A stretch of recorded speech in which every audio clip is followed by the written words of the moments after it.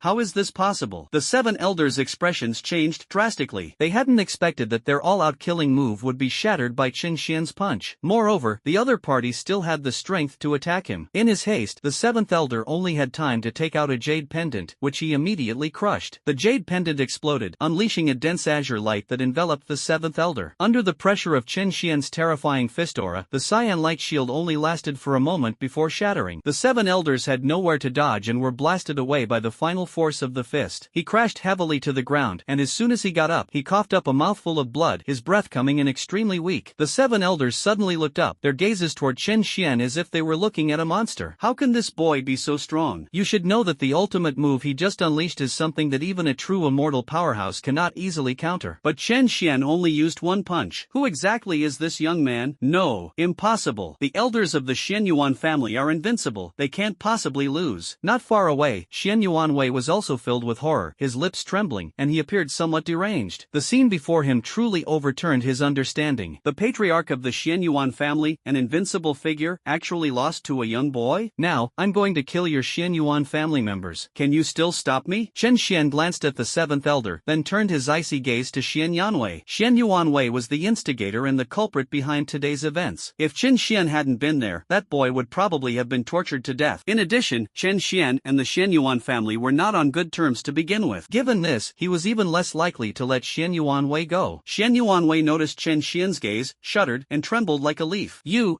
can't kill me. My grandfather is a high-ranking elder of the Xianyuan family. If you kill me, my grandfather will not let you off the hook. If you don't want to die, leave now and I can forgive and forget. Otherwise, not only you, but everyone connected to you, my grandfather will not let any of them go. Xianyuan Wei's voice trembled as he threatened, his words a mixture of bravado and cowardice. Unlike ordinary members of the Xianyuan family, he had a considerable background even within the Xianyuan family. In the Xianyuan family, the order of the elders is based on their strength. Xianyuan Wei's grandfather was the 3rd elder of the Xianyuan family, a genuine immortal powerhouse. Moreover, even among the immortals, his grandfather was a top-tier expert. Qin Xian raised an eyebrow and gradually slowed his pace until he came to a complete stop. He looked at Xianyuan Wei in front of him with a playful expression. It has to be said that the Xianyuan family has a truly strong foundation. Even at this point, Xianyuan Wei still dared to threaten me. Qin Xian remained silent for a moment. Just when Xianyuan Wei thought he was scared and was about to compromise, then Qin Xian suddenly spoke. Your grandfather is very strong, isn't he? That's perfect. If he comes looking for revenge, it will save me the trouble of looking for the rest of your Xianyuan family. Qin Xian sneered, and after speaking, he was about to unleash a palm strike towards Xianyuan Wei. You're a madman. Just as Xianyuan Wei was about to breathe a sigh of relief, he saw this and his face immediately turned ashen and bloodless. However, just as Qin Xian was about to drop the weapon, a dazzling light suddenly erupted from within Xianyuan Wei's body. Immediately, the phantom of an old man in a green robe slowly emerged and gradually solidified. The old man in the green robe put one hand behind his back and suddenly waved the other hand. In the void, it seemed as if countless laws of power were condensing, instantly pulverizing Qin Xian's palm print. Young man, show mercy when you can. You've already killed many members of my Xianyuan family. What more do you want? The old man in the green robe looked down at Qin Xian with indifferent eyes. It's the 3rd elder of the Xianyuan family. My God, this one actually showed up too. Even if it's just a phantom, it's still extraordinary. The surrounding crowd was somewhat numb at this moment. What happened today was completely unexpected for all of them. First, Xianyuan Wei led the bullying, then Qin Xian attacked, and Xianyuan Wei and his men were defeated. The 7 elders of the Xianyuan family appeared, and then they were defeated. Now, even the clan elder ranked 3rd has come out? For a moment, many people secretly worried for Qin Xian. It should be noted that the top 3 elders of the Xianyuan family are all counselors of the Human Alliance, holding prestigious positions and having the power to decide life and death with a single word. Even if Qin Xian has an incredibly powerful background, if this 3rd clan elder really wanted to kill Qin Xian, the other party probably wouldn't be able to say anything. However, just when everyone thought that Qin Xian might have to compromise, the white-robed youth spoke again, his tone as arrogant as ever. Forgive and forget? Your Xianyuan family doesn't even deserve that. You old dog, if you dare to obstruct me again, believe me, I'll kill you too. In the Great Xia Kingdom, there is a Great Xia Parliament, which is specifically responsible for discussing and coordinating all matters, large and small, within the Great Xia Kingdom. The status and position of the Xia counselors were extremely prestigious. Within the entire human race, there also exists an organization with a transcendent status. They stand above all allied nations. It is called the Human Council. The Human Race Council is nominally governed by various powerful gods. In reality, the powerful deities deities hardly get involved, all matters are discussed and decided by the counselors. It can be said that the overall situation of the entire human race is controlled by this group of people. It is easy to imagine just how terrifying the status and power of the human race's counselors are. There are not many human counselors, each one is a rare individual among humans, symbolizing supreme power. Many top human families go to great lengths to barely produce a human counselor. The Xianyuan family, however, produced a total of 3. This alone demonstrates just how terrifying the power and status of the Xianyuan family truly are. At that moment, a projection of a human counselor appeared in front of Qin Xian, confronting him with a cold expression. The atmosphere at the scene froze instantly, and the temperature seemed to drop to freezing point. Everyone held their breath, not daring to even breathe loudly. In fact, many people instinctively wanted to kneel and kowtow when the phantoms of the 3 clans appeared. This demonstrates just how powerful the human race's counselors truly are. However, just when everyone thought that Qin Xian would also bow his head in compromise, the white-robed youth remained arrogant. The boy's calm and indifferent voice rang out in the arena and continued to echo in all directions. For a moment, everyone stared wide-eyed at Qin Xian with disbelief. This kid actually dares to provoke a human race counselor like this? Isn't he afraid of dying? Or did he already know he was going to die, so he simply gave up and did nothing? Everyone realized that they couldn't figure out what the boy was thinking at all. Upon hearing this, the 3 elders' expressions instantly turned cold. They stared coldly at Qin Xian and said condescendingly, "How dare a mere junior human be disrespectful to a human counselor? Kneel down." The moment the 3 elders finished speaking, the surrounding void suddenly trembled, as if heaven and earth were resonating. An invisible, mighty force descended instantly, landing on Qin Xian. There was only a loud boom. Qin Xian's expression changed slightly, and he immediately realized that this seemed to be some kind of power similar to the heavenly Tao. It's not that this third elder's strength is terrifying. Rather, it was because the other party was a human race counselor who controlled a portion of the human race's fortune and could use this to mobilize a portion of the heavenly power of the human race's world. This power might not be very effective against powerful beings from all races. However, they have a natural advantage when dealing with other humans. It was a powerful suppressive force originating from the order of bloodlines. Qin Xian has not yet made any move. However, many of the onlookers around them were unable to hold on any longer and knelt down. Thousands upon thousands of people knelt down in unison. What a breathtaking scene. And this was all because of a single sentence from the 3 elders of the Xianyuan family. See that? This is the majesty of the Xianyuan family. You dare to provoke the Xianyuan family? You're truly courting death. Upon seeing this, Xianyuan Wei's initial fear vanished instantly, replaced by a smug expression. However, just when he thought Qin Xian would soon kneel down as well, the next moment, something unexpected happened. Faced with the heavenly Tao suppression of the 3 elders, Qin Xian only held out for a moment before taking a step forward. Suddenly, a powerful aura erupted from his body. That kind of imposing aura has nothing to do with cultivation level or strength. It contains a certain Taoist charm. This is the power of heaven. It was the same heavenly Tao power as the 3 elders. Moreover, it seemed to be even more concentrated. At this moment, the boy in white is still the same boy in white, but the feeling he gives is as if he has become a king who reigns supreme, looking down on all living beings. The oppressive force of the heavenly Tao released by the 3 elders was actually forced back. The 3 elders groaned, suffering a backlash from the heavenly Tao. Their expressions changed drastically, and they looked at Qin Xian with shock. "Boy, who exactly are you? Why do you possess such a dense concentration of heavenly Tao power?" Qin Xian looked up at him, his expression calm, but he was secretly pondering. The so-called power of heaven's way should be the power of human destiny that he obtained when he was granted the holy seal of humanity. Thinking of this, Qin Xian was too lazy to waste words with the 3 elders and flicked out a seal. The seal floated in the air, overflowing with colorful light and radiating a rich aura of fortune. It was none other than the human holy seal he had previously obtained. At the same time, it is also a symbol of Qin Xian, the holy son of the human race. Yes, the holy son of humanity. Originally, Qin Xian was just the holy son of the great Xia kingdom. His status and position were actually about the same as those of the human race counselors. But not long ago, he displayed terrifying potential in the main hall, completely conquering several gods and being personally granted the holy seal of the human race by everyone. After that, Qin Xian's identity changed from the holy son of great Xia to the holy son of the human race, recognized by all the gods. His status was almost equal to that of the gods. Compared to the 3 elders, this human counselor is definitely a cut above. At this moment, the human race holy seal flew into the void. The 3 elders' pupils constricted sharply as they instantly sensed the powerful aura of fortune contained within it, their expressions changing drastically. "This is the holy seal of the human race. You're the human saint who was recently personally recognized by the gods?" The 3 elders, being human counselors, knew a great deal. In just a moment, he realized Qin Xian's true identity, and his heart was filled with shock. He never expected that the young man who opened openly provoked the Xian Yuan family and killed a member of the Xian Yuan family in public was actually the Holy Son. The Holy Son of humanity is of a higher status than him, a counselor. Trying to use one's status to pressure the other party is clearly not going to work. The voices of the three elders were not concealed and clearly reached the ears of everyone around them. In an instant, everyone's expression changed, and they looked at Chen Xian with shock. This white-robed youth is actually the Holy Son of the human race? The boy in hemp clothing who had been bullied earlier suddenly raised his head and looked at Chen Xian with eager eyes. The person who just saved him was the Holy Son of the human race? Just as the entire audience was in shock, Chen Xian spoke again, his voice booming like thunder, echoing through the void. Now that you recognize this seal and know my identity, I am about to execute the guilty. Do you dare to stop me? With just one sentence, almost everyone could feel the intense killing intent in Chen Xian's words. The three elders also suddenly changed color, their expressions becoming extremely grim. Just now, he used his status to force Chen Xian to kneel, but now, the tables have turned completely. Execute the guilty? To put it bluntly, Chen Xian's words were a direct message to the three elders. I'm going to kill your grandson right in front of you. Do you dare to stop me? Just now, the three elders made Chen Xian kneel down on the grounds that he was disrespectful to the human race counselor. His status was undeniable. If Chen Xian wasn't the Holy Son, he would have to kneel, or he would have to endure the oppression of the heavenly Tao of the human race. Now, Chen Xian has turned the tables and directly declared Xian Yanwei guilty. I ask you, the three clan elders, if you dare to stop him? The same methods were used, yet the three elders were completely subdued and had no temper left. The three elders' status was only slightly lower than that of Chen Xian, the Holy Son of humanity. Chen Xian couldn't directly use the destiny of the human race to judge him. Otherwise, the person he would be executing today wouldn't just be Xian Yuanwei. However, if the three elders dared to obstruct him, Chen Xian could take the opportunity to launch an attack and capture them as well. Regardless of whether you are a human counselor or not, daring to obstruct the execution of the Holy Son is a sin. At this moment, Chen Xian exuded an incomparably powerful aura, confronting the three elders from a distance. The three elders' expressions shifted between light and dark. He naturally guessed Chen Xian's intentions. However, he couldn't understand where this kid in front of him got the confidence to think he could take him down. The three elders believed that with their strength, even if Chen Xian really made a move, he wouldn't be able to do anything to them. At this moment, an old figure suddenly appeared in the minds of the three elders. If that person were also present, hiding somewhere, they could indeed pose a threat to him. The three elders glanced around discreetly, finding nothing unusual, but they still dared not let their guard down. The Xian Yuan family has come this far not only because of its arrogance and domineering attitude. Caution is equally essential. It's just that most of the time, they don't need to be cautious about ants. If their opponent were to be at Hua Ziyuan's level, they would have to think twice. In an instant, countless thoughts flashed through the minds of the three elders, but they remained silent for a long time. Xian Yuanwei originally thought that his grandfather would protect him without hesitation, but now he was a little uneasy. She quickly said, "Grandpa, save me. I really don't want to die. I know I was wrong." Not far away, the seventh elder also had a grim expression, clearly not expecting things to develop to this point. In this city of mountains and seas, there are actually people who are not afraid of the Xian Yuan family. They even dared to threaten the Xian Yuan family. To be honest, the seven elders have lived for so many years and haven't encountered a situation like this in a very long time. Since His Holiness intends to execute the guilty, I naturally cannot interfere. However, I wish to observe the entire trial process from the sidelines. Is that all right? After a long silence, the three elders finally spoke these words. He abandoned his grandson. There was no other way. He really didn't dare to gamble. He never took Chen Xian's strength seriously. The only person he truly feared was the Grand Elder, a member of the Council of the Great Xia Kingdom. Even though his grandson is gone, he has other descendants. But if I were to stumble here, it would truly be a loss. The three elders here are merely energy projections. However, someone with Hua Ziyuan's level of strength can still find the opponent's hidden true form even through an energy projection. As soon as the three elders said this, the crowd stared wide-eyed and gaped. Every face bore an indescribable look of shock. The Xian Yuan family, compromised? The Xian Yuan family, which has always been lawless in the ancient city beyond the borders, has actually compromised with a young man today? This situation is simply unbelievable. Everyone stared intently at Chen Xian, as if they all wanted to imprint the boy's appearance in their minds. Over the years, Chen Xian is the first person to make the Xian Yuan family suffer a setback. Grandpa, no. You're a human counselor. Why are you afraid of a little kid? Just kill him. I refuse to believe that anyone would dare to cause trouble for the Xian Yuan family for the sake of a dead holy son. Xian Yuanwei panicked completely. His expression became somewhat frantic, and he spoke without any restraint. These words are utterly lawless. He actually dared to publicly encourage his grandfather to kill the holy son of the human race. Based on this alone, if Chen Xian wanted to kill him, no one would stand up for him. The three elders also sighed softly. Originally, he had said he wanted to to observe the trial, hoping to find loopholes in Chen Xian's trial and see if he could save his grandson. But now, the chance is gone. At this moment, the three races didn't want to stay a moment longer, and their phantoms vanished. The 7 elders also shook their heads. However, he couldn't just leave like that, because he could sense a strong human destiny power swirling above his head. Chen Xian is going to try him, and that includes him. Seeing the phantoms of the 3 elders vanish, Xian Yuanwei's face turned utterly despairing, and he knelt down on the ground with a thud. Your Holiness, I know I was wrong.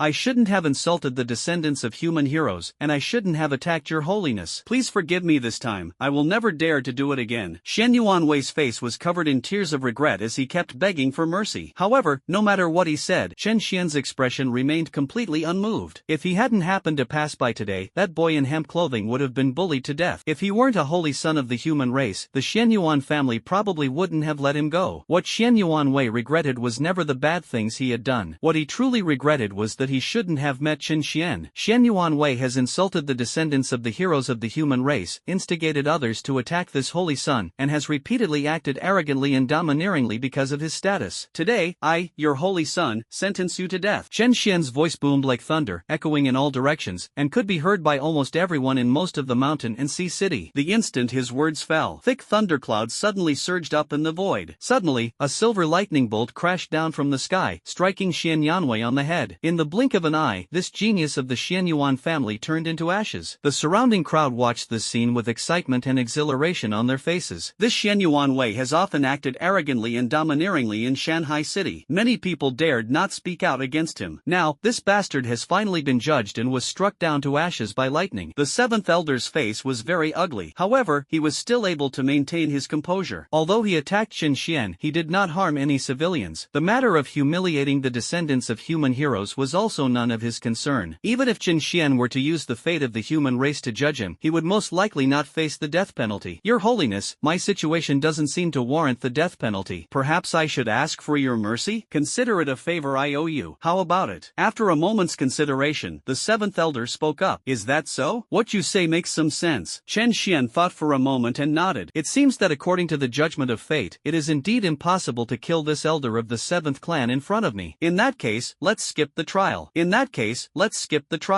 Xian's calm words fell in the room. Many people were stunned for a moment, and some didn't quite understand what it meant. The 7 elders were also stunned for a moment. After a long while, he finally realized what Chen Xian meant, and his expression changed drastically. This kid in front of me knows he can't kill me through the judgment of luck, so he's planning to do it himself? The 7th elder cursed inwardly, but on the surface he quickly said, What do you mean by this, holy son? Even if you are the holy son, it doesn't mean you can kill people at will, does it? If that's the case, how is your approach any different from that of Xian Yuanwei, who was just put on trial? He had experienced Chen Xian's strength firsthand. If the other party really wanted to kill him, he really wouldn't have a chance of surviving. However, Chen Xian scoffed at the 7th elder's words and said matter-of-factly, You tried to attack me before, and now I'm going to kill you. This is a personal matter, so what's the problem? Why should I be tried if I kill you? Chen Xian realized that there wasn't a single good person in the Xian Yuan family. Moreover, he already had a grudge against the Xian Yuan family. If you want to kill someone, just kill them. Why go through all that trouble? The moment he finished speaking, Chen Xian's aura surged, and he threw a punch. Terrifying flames suddenly erupted, engulfing the heavens and the earth. A terrifying fist strike instantly hit the 7 elders. No, no! This supreme expert only managed to shout once, and before he could even react, his body instantly disintegrated under the terrifying force of the fist. The 7 elders' bodies exploded, turning into a sky full of blood mist in the void, which was then quickly incinerated by flames. Once all the commotion has subsided, the figure of that elder of the Xian Yuan family was no longer seen in the world. The scene fell silent once again. The onlookers felt a chill run down their spines, and their gazes toward Chen Xian were filled with horror. Previously, when Chen Xian judged Xian Yuanwei, he seemed to be on the side of justice, judging the sins of the human race. Now, Chen Xian, driven by personal grudges, has sided with evil and directly attacked the 7 elders of the Xian Yuan family. The contrast before and after is enormous. However, for some reason, the onlookers showed no fear or doubt whatsoever. It seems that's how it should be. The 7 elders of the Xian Yuan family deserved to die. If it weren't for someone like this backing him up, Xuan Yuanwei wouldn't have been able to bully others so recklessly. According to the judgment of the heavenly Tao of the human race, the other party may not have committed any direct sins, and their sins do not warrant death. But no one felt that he was innocent when they watched him being killed by Chen Xian. From the moment Chen Xian appeared until he suppressed the Xian Yuan family, less than half an hour had passed. Everything changed too quickly. Many people were still in shock, their expressions revealing their astonishment. Chen Xian landed slowly, his powerful aura vanished abruptly, and his entire aura quickly subsided. He looks just like any other ordinary person. However, no one present dared to underestimate him. The young man before them was a terrifying figure who could even suppress the Xianyuan family. Moreover, he seems to be the holy son of the human race, the holy son of humanity. Many people pondered this identity in their hearts, and after a long while, they all nodded secretly. If humanity truly had such a holy son who was not afraid of powerful figures and could stand up for ordinary people like them, it would indeed be a good thing. In an instant, everyone looked at Chen Xian with respect and fervor. At that moment, the boy in hemp clothing stepped out from the crowd.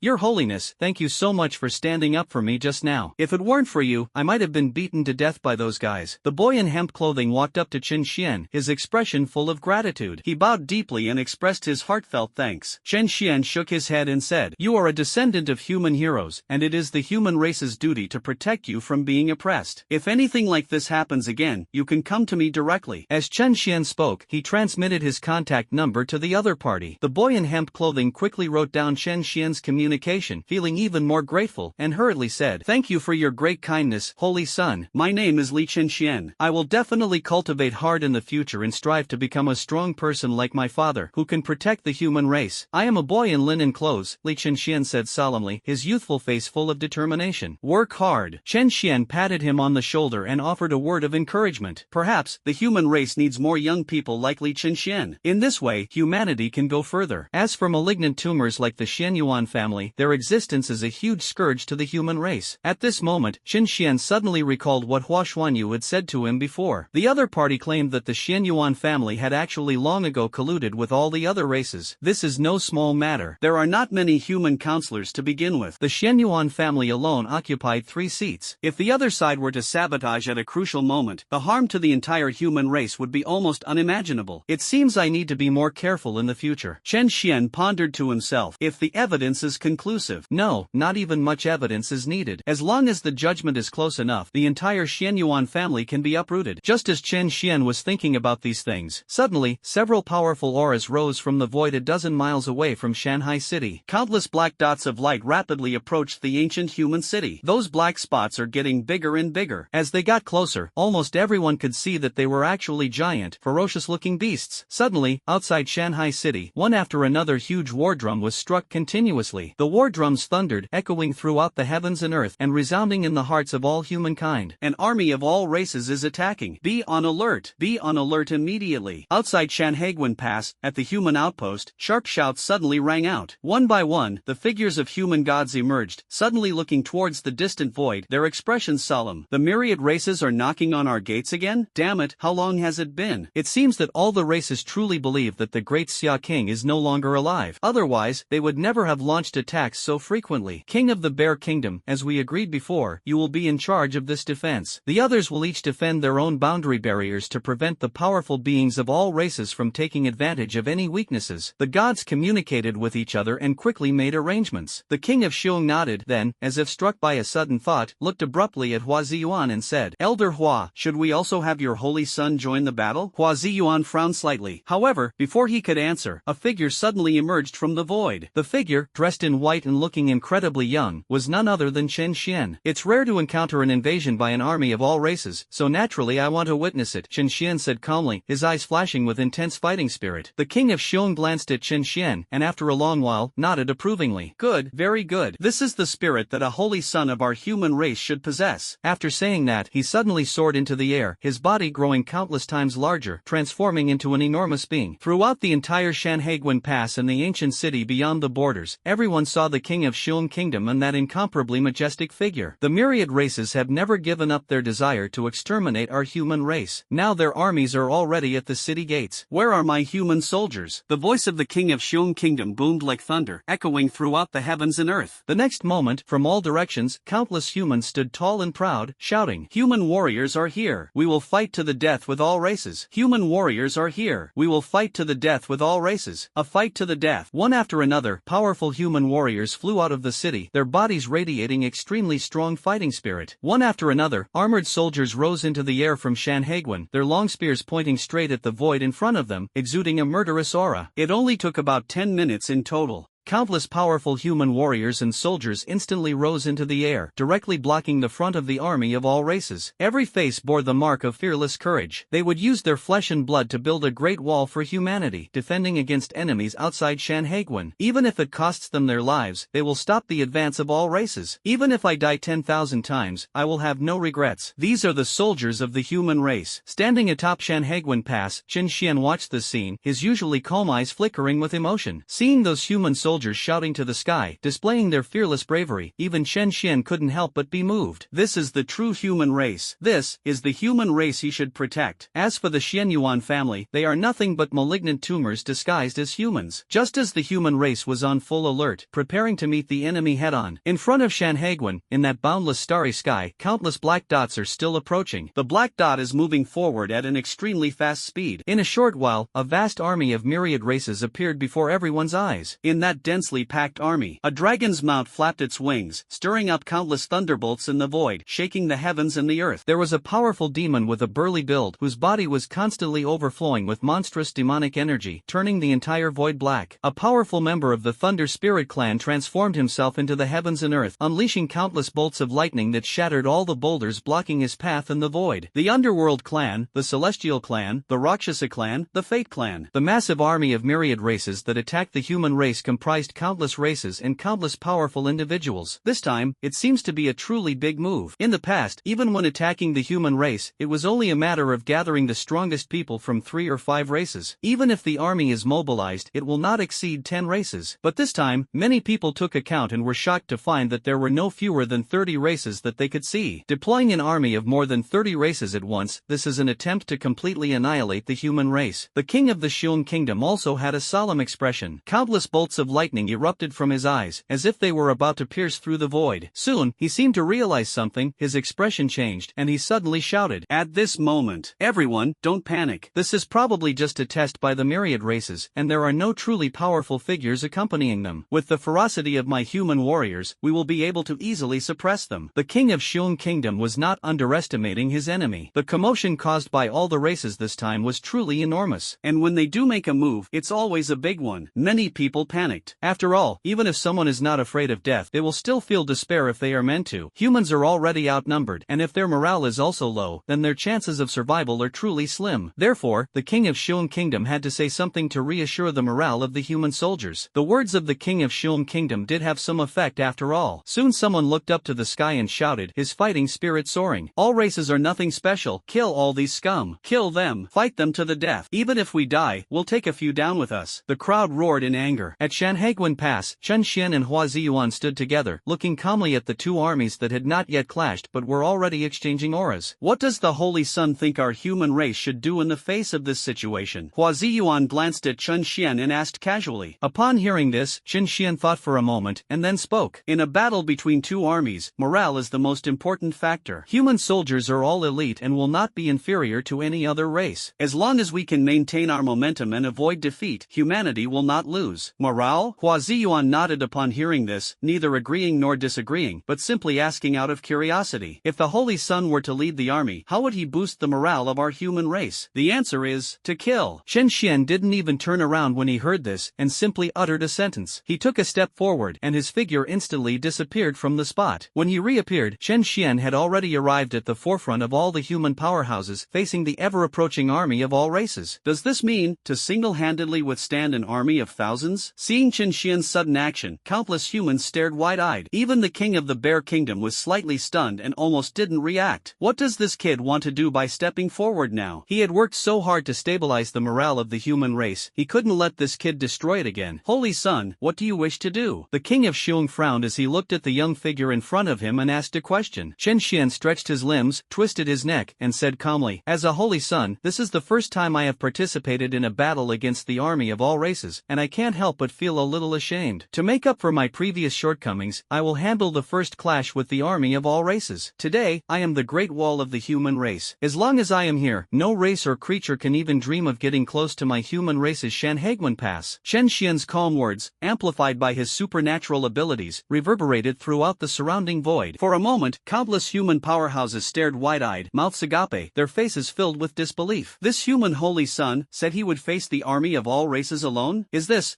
someone so powerful that they're fearless, or are they just out of their mind and rushing to their death? For a moment, the entire room fell silent. Only Hua Ziyuan's expression shifted slightly before he burst into laughter. The laughter contained hearty joy, happiness, and above all, a sense of relief. Perhaps the human race truly has a chance to rise under Qin Xian's leadership. This young man truly has no limits to what he's afraid to do. Today, Hua Ziyuan, who is usually mature and composed, finally let out a hearty laugh. His laughter was incredibly hearty, but no one knew what he was laughing about. The king of Xiong Kingdom also frowned slightly, took a deep look at Qin Xian, and gazed at the tall, imposing young man. Suddenly, he smiled too. Very well, since my holy son of the human race has such courage, then let the holy son of the human race take the lead in this first confrontation. With that, the king of the Bear Kingdom's voice boomed, all soldiers, listen to my command. Do not engage in the first battle. Observe for now. The holy sun will hold off the vanguard of the myriad races. The king of Xiong Kingdom said this. All around, countless human soldiers were startled. Obviously, the king of Xiong Kingdom did not expect that he would actually agree to the holy sun's request. However, since this is the will of a powerful deity, they will not object. As a result, countless gazes fell upon Qin Xian, filled with a mixture of curiosity and anticipation. The soldiers also wanted to see just how extraordinary this human saint was. At this moment, Qin Xian's heart had calmed down from the turmoil he had just experienced. He exhaled slightly and slowly stepped into the void before him, gradually approaching the densely packed army of myriad races. In the distance, dragons roared and demonic flames surged into the sky. Countless dense black dots erupted with an incomparably terrifying aura, pouring in like a tidal wave. On their flying dragon mounts, countless warriors of all races stared coldly at the white-clad youth at the forefront of Shan Haiguan, as if looking at a dead man. Human brat? Heh, you really overestimate yourself, daring to come out and die all by yourself. A powerful demon sneered, his entire body radiating an incomparably chilling killing intent. That man seems to be some kind of human holy son. He's quite bold. However, if we can kill him, we'll have accomplished a great feat. A powerful member of the Sirius clan looked on with disdain, his scarlet eyes gleaming with greed. At this moment, countless black dots are constantly approaching. They were like torrents of darkness, stretching a long curtain across the boundless starry sky. However, the white-clad youth remained unfazed as he stared at everything. All humans, all races, were watching that incredibly young figure. Some sneered, some scoffed, and some wore amused expressions, as if looking at an idiot. Just when they all had different thoughts, the boy finally moved. He slowly took a step forward, and a dazzling flame suddenly flew out from his body. The flames were as dazzling as a galaxy, as if endless radiance flowed around them, sacred and vast, clearly the Starfall Nightfire. This place is an endless starry sky, adorned with stars, and the sun and moon shine brightly. For killing enemies, no flame is more suitable than the Starfall Nightfire. The instant the meteorite Nightfire appeared, in the vast expanse of the night sky, spanning thousands of miles, all the stars seemed to dim. The immense power of the stars surged towards Qin Xian like a tidal wave, forming a stellar tide. Enveloped in the Starfall Nightfire, Qin Xian's aura surged, and the boundless power of starlight shook the heavens and earth. At this moment, he seemed like a god above the heavens, ruling over the sun, moon, and stars. Before this godlike boy, the sun and the moon completely lost their brilliance. As the entire world dimmed, only the figure of that young man remained in everyone's sight. The young man, dressed in white, with a calm gaze, strolled leisurely through the starry sky. Beneath his feet lay a sky full of stars. As the young man continued to stride forward, everyone, whether human soldiers or the army of all races, was momentarily bewildered. What exactly happened in that brief moment? Why does this young man seem like a completely different person? Just as everyone's gazes were somewhat dazed, Qin Xian slowly threw a punch. This punch was unremarkable, seemingly without any power, much like the Tai Chi practiced by elderly people in the park. However, at the instant that punch was thrown, beneath Qin Xian's feet, the dazzling galaxy surged forth instantly, sweeping across the densely packed army of myriad races before him. The Milky Way has reversed, and the sun and moon have lost their light. In an instant, countless powerful beings from all races felt as if they were being repelled by the surrounding starry sky. Countless stellar forces pressed down on them. That enormous galaxy wave, covering the heavens and the earth, was like a cataclysmic calamity, swallowing up the entire army of all races in one gulp. The power of the stars transformed into an ocean, constantly washing over the powerful beings of all races. They fought back desperately, but were still overwhelmed by this terrifying force, their bodies constantly being turned upside down. Before the entire army of myriad races even knew what had happened, their original formation was instantly shattered. It was swept away by a raging river. However, this great river is not a real river. It is formed by the condensation of the power of countless stars, and it can truly be deadly. All the powerful figures swallowed by the river of starlight, whether they were generals or marquises, had no chance of resistance. Their lives were destroyed in the blink of an eye. Even powerful kings can only perish instantly in this river of starlight. One by one, powerful beings from all races are being harvested. At this moment, the entire world world echoed with the mournful howls of the powerful beings of all races as they were being tormented. However, on the human side, there was only deathly silence. Everyone stared wide-eyed at the horrifying scene before them, their mouths agape. Chen Xian, the Holy Sun, actually used only one punch to rout the massive vanguard army of all races? What a terrifying method. Holy Sun, so amazing. On the front lines, the king of the Bear Kingdom watched the scene unfold and couldn't help but gasp in shock. What's wrong with this kid? How can a mere mid-stage king-level expert be stronger than an immortal-level expert?